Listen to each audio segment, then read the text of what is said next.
សូមជូនរឿងនិទានក្រពើនិងអ្នកបរទេះ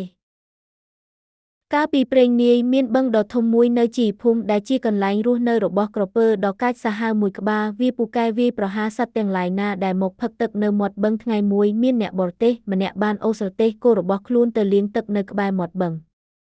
ក្រពើបានឃើញហើយក៏នឹកក្នុងចិត្តថាអាហារដ៏ឆ្ងាញ់របស់អញមកដល់ហើយវាបានលោតចេញពីទឹកមកវាយប្រហារអ្នកបរទេះភ្លាមអ្នកបរទេះភ័យខ្លាចយ៉ាងខ្លាំងប៉ុន្តែបានខំអង្វរថាលោកក្រពើអើយសូមកុំទាន់អើស៊ីខ្ញុំសូមយើងទៅរកទន្សាយដែលជាអ្នកកាត់ក្តីដ៏ឆ្លៀសវៃក្នុងព្រៃឲ្យជួយសម្រេចថាតើលោកពិតជាត្រូវស៊ីខ្ញុំមែនឬអត់ក្រពើយល់ព្រមតាមសំណើ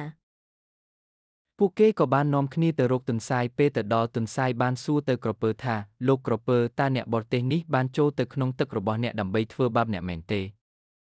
ក្រពើឆ្លើយថាបាទគាត់បានមកលាងទូកនៅមាត់បឹងហើយខ្ញុំចង់ស៊ីគាត់ទន្សាយញឹមយ៉ាងឆ្លៀសវៃហើយនិយាយថាដើម្បីឲ្យការកាត់ក្តីមានភាពយុត្តិធម៌ខ្ញុំត្រូវដឹងឲ្យច្បាស់ពីទីតាំងដូច្នេះសូមឲ្យអ្នកបរទេះឈរនៅកន្លែងដែលគាត់ឈរហើយលោកក្រពើសូមលោកចូលទៅក្នុងទឹកវិញនៅកន្លែងសូមលោកចូលទៅក្នុងទឹកវិញនៅកន្លែងដែលលោកនៅមុនពេលលោកវាយគាត់ក្រពើបានយល់ព្រមតាមហើយលោតចុះទៅក្នុងទឹកវិញពេលក្រពើចូលទៅក្នុងទឹកបាត់ទន្សាយក៏ស្រែកប្រាប់អ្នកបរទេះយ៉ាងលឿនថាឥឡូវនេះលោកបរទេះសូមរត់ឲ្យបានលឿនបំផុតតាមដែលអាចធ្វើទៅបានក្រពើវាចូលទៅក្នុងទឹកវិញហើយ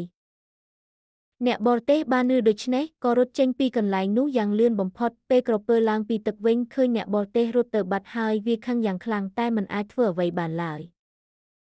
ទន្សាយបាននិយាយទៅកាន់ក្រពើថាលោកក្រពើអើយកុំប្រើកម្លាំងបាបគេឥតគិតមុខគិតក្រោយការប្រើកម្លាំងបំពានដោយឥតមូលហេតុនឹងនាំឲ្យលោកជួបនឹងការបាត់បង់ដោយខ្លួនឯងបែបនេះឯង